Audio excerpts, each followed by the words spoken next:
जी friends, आज का topic है हमारा एक्लेजिया। एक्लेजिया क्या है, कौन सी कंडीशन है, इसको हम लोग रीड करेंगे।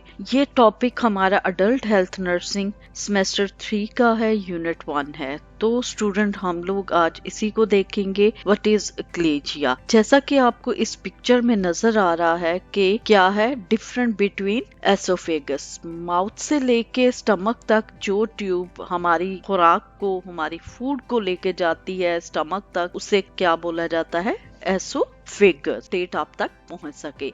सो मैनिफेस्टेशन अगर देखते हैं, जैसा कि हमने कहा कि डिस्कम्फर्ट होगा योर चेस्ट और पेन फील होगा इसके साथ, क्योंकि उसका एपीटाइट जो है लॉस होगा, वो खाना नहीं खाएगा इसी डर से कि खाना अंदर जाता ही नहीं, तो उसका वेट लॉस होना शुरू हो जाएगा। खाना कंटिन्यूसली जो है एसोफेगस में रहने की वजह से उसको हार्ट बर्न होगा, जलन होगी, क्योंकि थोड़ा बहुत जब वो रिलैक्स होता है तो क्या होगा कि HCl वहाँ पे आ जाता है, जो कि नॉर्मल उसका पीएच अगर हम लोग देखते हैं, स्टमक का नॉर्मल पीएच 1.5 से 3.5 होता है, जबकि एसोफेगस का पीएच डिफरेंट होता है, और जो एसिड उसमें आता है वो क्या करता है, बर्निंग सेंसेशन वहां पे करता है। इसके अलावा वहां पे फूड पड़ा हुआ है जो कि वहीं पे गलना सड़ना शुरू हो जाएगा, और वो भी कंडीशन करेगा इन्फेक्शन की, और जिसकी वजह से बहुत ज्यादा उसको डिस्कम्फर्ट होगा, पेन होगी, डिफिकल्टी इन स्वॉलिंग होगी, डिस्फेजिया होगा, उसको बिल्कुल भी निकल नहीं सकेगा। और क्या होगा, वो बहुत ज्यादा ना तो क्या होगा, गर्जिटेशन उसको होगी फूड एंड लिक्विड में, वो उसको ना तो फूड खा सकेगा खाना, और ना ही वो कोई लिक्विड यानी जूस पानी वगैरह नहीं ले सकेगा। कॉम्प्लिकेशन सेम है जो कि हमने कॉजेज में देखा है कि क्या होगा, वेट लॉस होगा, उसको नमूनिया हो सकता है। इंपॉर्टेंट थिंग इज दिस कि उसको नमूनिया होगा। नमूनिया किस तरह से होगा कि जो उसके पैसेज के अंदर यहाँ पे फूड पड़ा हुआ है, ये फूड क्या होगा, ये जैसे यहाँ तक जाएगा तो ये सांस की नाली में भी कुछ पार्टिकल अगर चले जाते हैं तो वो क्या होगा, क्योंकि वो बिल्कुल इसके बराबर में ही होती है, अगर उसमें चला जाएगा तो क्या होगा, वो लंग्स में भी जाएगा, और जब लंग्स में जाएगा तो निमोनिया कॉज कर सकता है।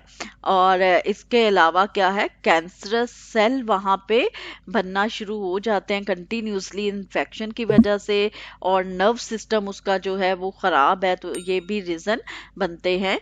ये कॉम्प्लिकेशन हो सकती है, और उसका जो है बैक फ्लो एसोफेगस में एसिड आने की वजह से भी वहां पे क्या होता है, ये कॉज होती है हार्ट बर्न की। मेडिकल मैनेजमेंट अगर हम लोग देखते हैं, ओरल मेडिकेशन दी जाती है ताकि वो रिलैक्स हो जाए, और एसोफेगस स्फिंक्टर जो है, जो उसके मसल्स हैं, वो रिलैक्स हों। और इसके लिए क्या दिया जाता है, इसमें sphincter include group of drug cold nitrate. Nitrate calcium channel blockers दिए जाते हैं जो कि यहाँ पे उनको ब्लॉक कर देते हैं, जो कि सेंसेशन कर रहे हैं, जिसकी वजह से यहाँ पे रिलीज हो रहा है। जब स्फिंक्टर में से क्या निकल रहा है, वो रिलैक्स नहीं कर रहा, कॉन्ट्रैक्ट हुआ है, हार्ड है, वहाँ के मसल्स, लोअर स्फिंक्टर मसल्स जो हैं वो हार्ड हो गए हैं, तो उनको क्या करते हैं, तो कुछ देर के लिए वो रिलैक्स करने के लिए ये जो है मेडिकेशन दी जाती है, जो कि इंजेक्ट करते हैं।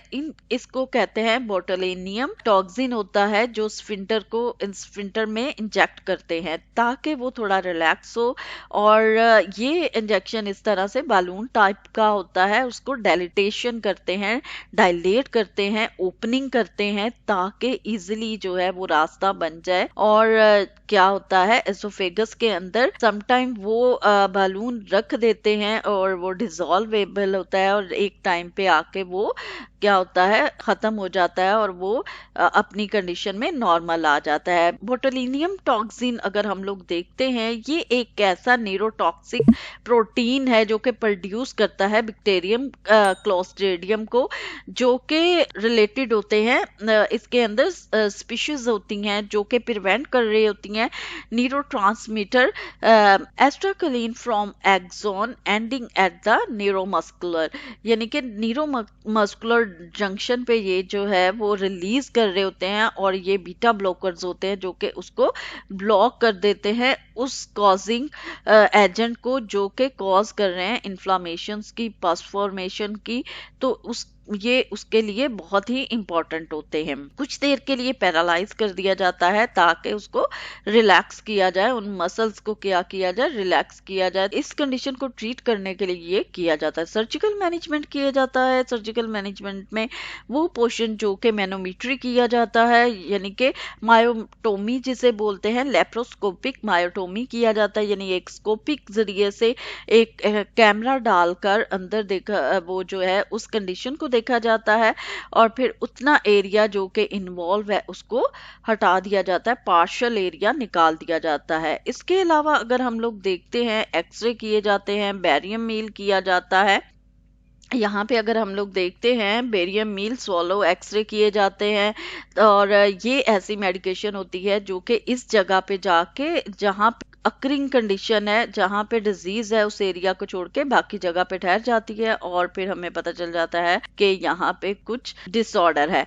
अब जो है, अगर बेरियम मील से हमें सही एग्जैक्ट रिपोर्ट नहीं मिलती तो एसोफेगोस्कोपी किया जाता है, जो कि मैंने लास्ट आपको बताया कि कैमरा डाला जाता है और मैनोमीट्री किया जाता है। मैनोमीट्री के अंदर भी एक कैमरा लगाकर और क्या किया जाता है, इन स्फिंक्टर को, इस मसल्स को ओपनिंग की जाती है। नर्सिंग मैनेजमेंट जो है क्या करनी चाहिए कि पेशेंट को आप बता सकते हैं कि स्मॉल बाइट्स ले, ज्यादा लिक्विड ले, ऐसा फूड ले जिसका वॉल्यूम लिक्विड हो, यानी कि जैसे पतली खिचड़ी ले सकता है या जूसेस ले सकते हैं, या जैसे रोटी को जो है शोरबे के अंदर डिप करके उसको अच्छा वो मसल्स के, तो वो जो है ले सकते हैं। अपने फ्लूइड को जो है, अपनी डाइट को बैलेंस रखें। Medication according to doctor order जो भी प्रिस्क्राइब किया गया है उसको प्रॉपरली टाइमली वो ले, राइट टाइम पे ले। एंटासिड अगर बताए गए हैं जो कि जलन को खत्म करते हैं, एसिडिटी को खत्म करते हैं, अकॉर्डिंग टू डॉक्टर ऑर्डर ले। और बहुत ज़रूरी होता है ऐसे पेशेंट को सपोर्ट करना इमोशनली, क्योंकि वो परेशान हो जाते हैं कि कहीं उनके ये जो है काटना ना पड़ जाए, कोई ट्यूब ना लगा दी जाए जो उम्र भर तक उसके लगा रहे, या एनजी नहीं डाल दी जाए। सो उसको जो है मेंटली और फिजिकली सपोर्ट करना होता है कि ये कंडीशन उसकी सही हो सकती है छोटे से ऑपरेशन के बाद।